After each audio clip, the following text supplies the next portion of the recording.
I did not want to get emotional in this video. Hold up.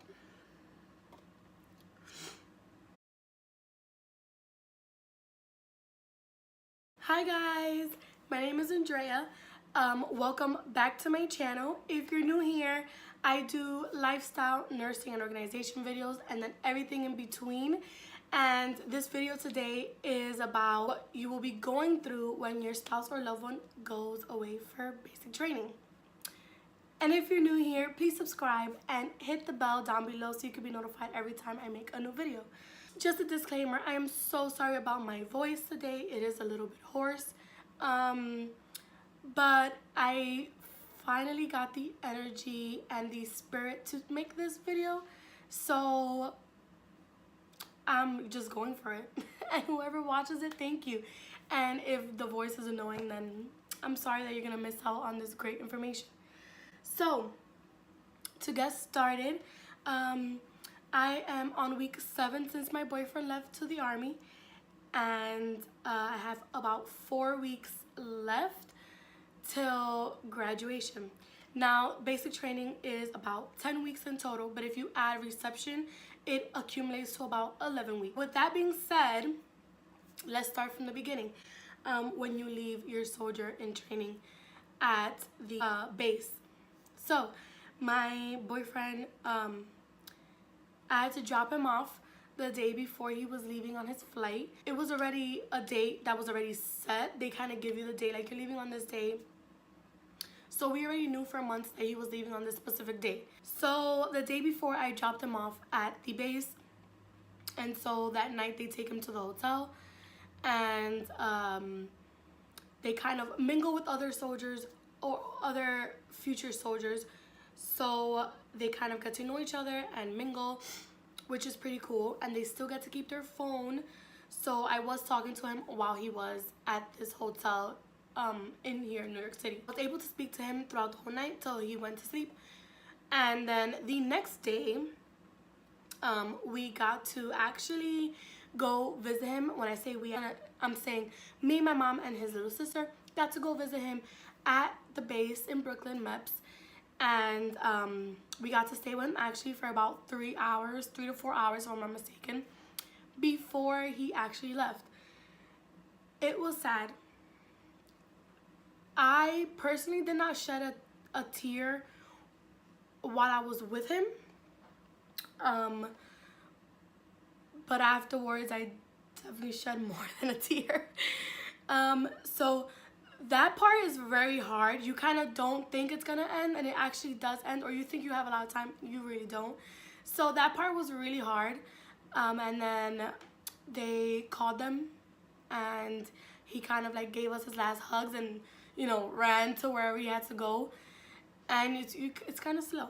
Like, you see them walking and walking, and then you don't see them anymore. Oof.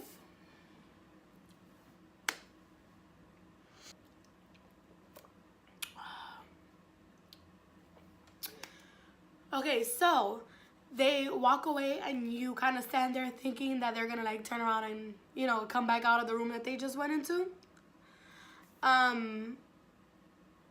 So reality doesn't really hit at that moment per se. Okay, I'm gonna need a tissue because your girl is crying already. So, like I was saying, they kind of walk away and they go into a room, and the people come on. They're like, all right, guys, bye. Like, you guys have to leave. Like, we're evacuating, and so forth. And you kind of like in your head, you're like, hold up, that's it? Like, can I get one more hug? Can he come back out? No, like, it was nothing like that. Like, once he walked away, like, that was a path. He left. Like, it's done. So we kind of just picked up our stuff and we headed out. Me, his mom, and his sister. So after that, I kind of like got in the car. And like I said, it didn't hit me yet. I left or whatever, and he still has his phone. So he communicated with me while they were taking him to the airport. When he got to the airport, when he got off of his flight, in the state that he is going to be doing basic training in. When he got to the state, he continued to text me We kind of FaceTimed for a couple minutes. Once he came in contact with the soldiers who were picking them up from the airport, he then kind of cut off the texting for a little while until they got to the bus. So the bus is about a 3-hour drive in the state that he was in till they got to the post that they were going to. So while on the bus, they were allowed to text. And so he was texting me for the whole 3 hours. It was like nonstop, back and forth, saying I love you, you know, saying I'm gonna miss you, saying it's gonna be okay, to stay strong. A lot of words of wisdom, inspiration, laughing, looking back at things, kind of just reminiscing. And it was a very nice 3-hour long, lengthy text back and forth. It was very nice.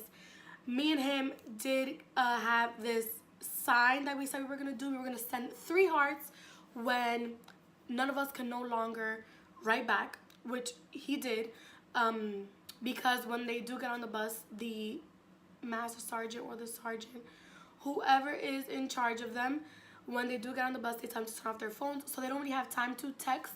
So I told him, just send me 3 hearts, and I know that this conversation is over. Woo! Girl, after that conversation was over, it was the weight gain. Literally the weight gain. I did not hear from him. I did not get any mail, nothing for 6 days. So from Monday to Saturday, I did not get anything. So Saturday morning, I get a text, and I'm still like half asleep, so I'm kind of like, oh. I'm like, what? See his name, and I'm like, what? So I pick up my phone, and I'm super excited, and I check, and he's like, hey, they gave us our phones. We're gonna be able to call you for a quick 2 minutes. Then he goes, no, never mind.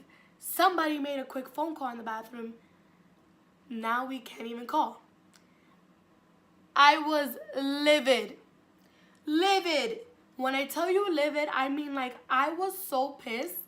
I wanted to go to the state he was in, get the boy who did that, and punch him in his face. That's how mad I was. I was livid. So, to my surprise, they gave him the phone call. He called me for 2 minutes, and it was kind of like, hey, what's up? And we're waiting for the buses to come pick us up to take us to basic training, blah, blah, blah. If you don't know this, the first day of basic training is called Shark Attack or Day 0. Definitely look up other videos to kind of get an idea of what that is, because it is scary for them. He called me at about, I want to say like 10. Didn't call me again until about 5:30 the same Saturday, telling me that he made it into basic training and that he is okay and he will call me with an address. Keep in mind, every company is different, and this is my experience. I'm just letting you know what kind of happened with me and my boyfriend, what to look forward to or what to expect. So you might not get the mail or the address to send him mail that same day like I did, but he had a whole different voice. It wasn't the same voice anymore. It wasn't like my boyfriend's voice anymore. He sounded like he went through it that day, and I felt so bad, but it was the best phone call I have ever gotten. So he called me saying, I got to basic training, and I will call you back with the address. Another 5 minutes later, I get another call. So now I'm just like, all these calls, one day, is it always going to be like this? Oh my God. No, it's not always going to be like that. That was just that one day. He called me back literally only for the address. There was no conversation. There was no back and forth or how are you, how was it? It was, do you understand that this is the address? Do you understand how to write it? You can send letters as of today. Bloop.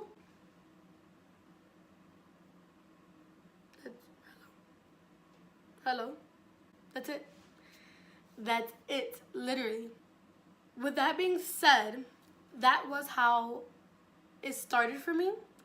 And I was very grateful of those 3 phone calls that Saturday. But I also want to hit on a little pointers. So, when they leave, you're going to feel a mix of emotions. At first, I was sad for a couple days. And then I was angry. You're going to start questioning yourself. Like, why would they do this? Why did he leave? What made him go into this? Did I make him go into this? Why would he do this to me? Like, you're going to feel like the victim. You're going to be so upset. Or at least I was. After I was sad, it was like the 5 stages of death. I don't know. It was horrible. But after I was angry for a while, I kind of just lingered for about 2 weeks. And I am in school. I do work. So that was keeping me busy. But I lingered for about 2 weeks. When I say lingered, I mean like I didn't clean my apartment. I slept as much as I could. I didn't want to talk to anybody. I didn't want any company. I didn't want to watch any shows. I wanted to sleep just so the time could pass. Literally. So after the sluggish moment, I got my first letter. And that was literally one of the happiest times ever for me. I have never been so happy in my whole life to get a letter. And when I got that letter, everything changed. Everything. First, when I got the letter, I didn't want to open it. I got 2, as a matter of fact, in one. I got 2 letters at once, and I didn't want to open them. I was like, what is going on? Oh my God, I don't want to read it. I want to keep it forever. I don't want to mess up the envelope. And after the excitement and the oh my God, I finally opened the letter. And it was literally the most butterflies I have ever gotten since we started dating. Like, it's like an overwhelming feeling that you would literally have to go through to experience. You wouldn't understand. Like, we're so used to texting one another. We don't value the words. We don't value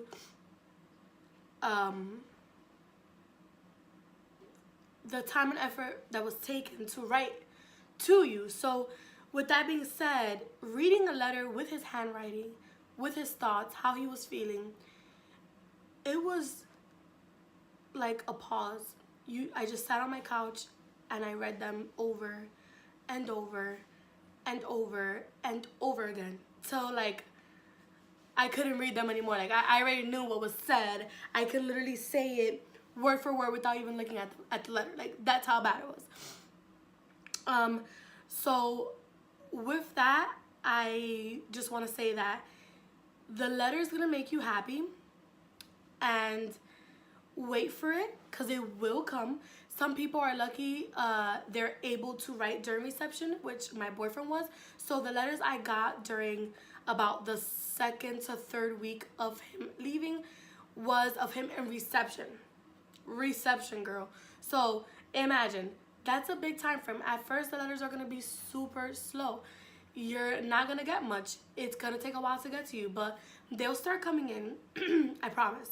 So next on my list that I wanted to talk about was writing to him. Now, you don't get the address from the get-go, like I said. He called me about a week later to give me the address, and what I did was I write to him every night. I know that might be obsessive. Some people are like, you're crazy. I write to him every night because I live with my boyfriend. So him not being here is a big chunk of my life taken away from me, and I need to speak to him. I want to express what I did today, what I'm gonna do tomorrow, any events that are happening, kind of keeping him up to date with what is going on here. So when he reads them, he can kind of feel like he knows what's going on. even though he's not here. I did write every night, so when I got his address, I sent about 4 to 5 letters in one envelope because it is very light and they're loose leaf paper. So I would send it all in one envelope, so when he did receive it, he would receive more than one letter. Now, with calls, don't expect to get any calls. I've gotten about 3 calls in the last 7 weeks, and look forward to them, but don't think it's gonna happen all the time. It's gonna happen when you least expect it. You're gonna be sitting there and your phone is gonna ring. And you're gonna be like, oh my God, and you're gonna pick up and you're gonna hear the voice and you're gonna be happy. With me being in week 7, I have support from everybody. So I have support from my friends, from my family, but I also have support from his family. This is a big tip that I want to give to you guys, is to keep in touch with his family. Especially if you're a spouse, keep in touch with him, with their family, because they're gonna help you through it, and you're also gonna help them. You know what I mean? It's kind of like an equal two-way street, and it's pretty nice to actually talk to his family and hang out with his family because it makes my heart warm and it reminds me of him. So they kind of fill in that void for the time being. So I do want to recommend that you stay in touch with the family of your spouse, so you can also be updated whenever they're updated, or if you get updated, you can let them know. And it's kind of like a group of people who are just so excited for the same thing. It's really nice. Another thing is follow pages. So on Facebook, Instagram, you can find the page to your soldier in training's company, platoon, whatever it is, or wherever he's stationed. You can also find a Facebook page for that. So I advise you guys to go out, look for that Facebook page. Like that, you guys can stay in touch and intuitive with what is going on, and other families and other people who are going through the same thing as you. Sometimes you may find other parents and spouses of soldiers in training who are in your future soldiers company as well, which is really cool, because then you can kind of like bond and say, oh my God, I can't wait till he graduates on the same day and stuff like that. That's really nice as well. So look for those pages and follow them and stay active, so you can kind of fill in that void of what's going on. Is there any pictures, stuff like that. You can get that all on those pages. So with the letters, what to write in them. So to write in them, I feel like you should write whatever you're feeling. They can get depressed over there. It can hit them hard, emotionally, physically, psychologically, mentally. So definitely tell them that you're sad, that you miss them, but also give them words of wisdom. I give my soldier in training inspiration quotes in every other letter, just so he can read them and kind of get back up on his feet, keep his head up. And I feel like it's helped a lot. In the beginning, the letters were kind of sad. He was kind of homesick, stuff like that. But now it's kind of like, I'm doing great, I'm doing this, I'm succeeding in this, I'm going hard in this, and that's nice to hear. So with that being said, try to be positive in the notes, in the letters. Write to them about your day, what you're doing, how's school, how's work, stuff like that. That's gonna make them super happy. Also, ask questions. It's nice for them to feel like that you want to know what's going on. So ask questions. How's it going? What have you done so far? Is it bad? Do you like your sergeants? Is it what we read about and saw about on YouTube? How's the food? How's the showers? How's the showers? How's the people? Have you made friends? Who's your battle buddy? Stuff like that. Ask them questions so when they write, they can respond to you and feel like they're having a conversation with you and they're keeping up with the conversation. One of my last things that I have to say for this video is, it's a wait game. You're constantly waiting. You're waiting for a letter. You're waiting for a call. You're waiting to see them at graduation. You're waiting to see them at family day. You're waiting to hear from them. You're gonna be waiting. So with that being said, don't count the days. I personally don't count the days until now, because I reached under a month now. So I'm kind of counting down. I'm on we have 28 days left till I see him. So I am counting down the days now. But in the beginning, it was like 70 something days. Don't do that to yourself. It's very scary. You feel like it's never gonna end. So count it by the weeks. Week 1, week 2, week 3, 4, 5, 6, 7, 8, 9, 10. And it's nice to like count down. It's nice to say, oh my God, I have 4 weeks left. That's me right now. I have 4 weeks left. And I'm so happy to say it that. It's when you're at 2 weeks in and you're like 8, 9 weeks left. It sounds like a lot, but then you're like, wait, in 8, 9 weeks, Halloween will pass and Thanksgiving will be here. That's right there. Wait, it's already October.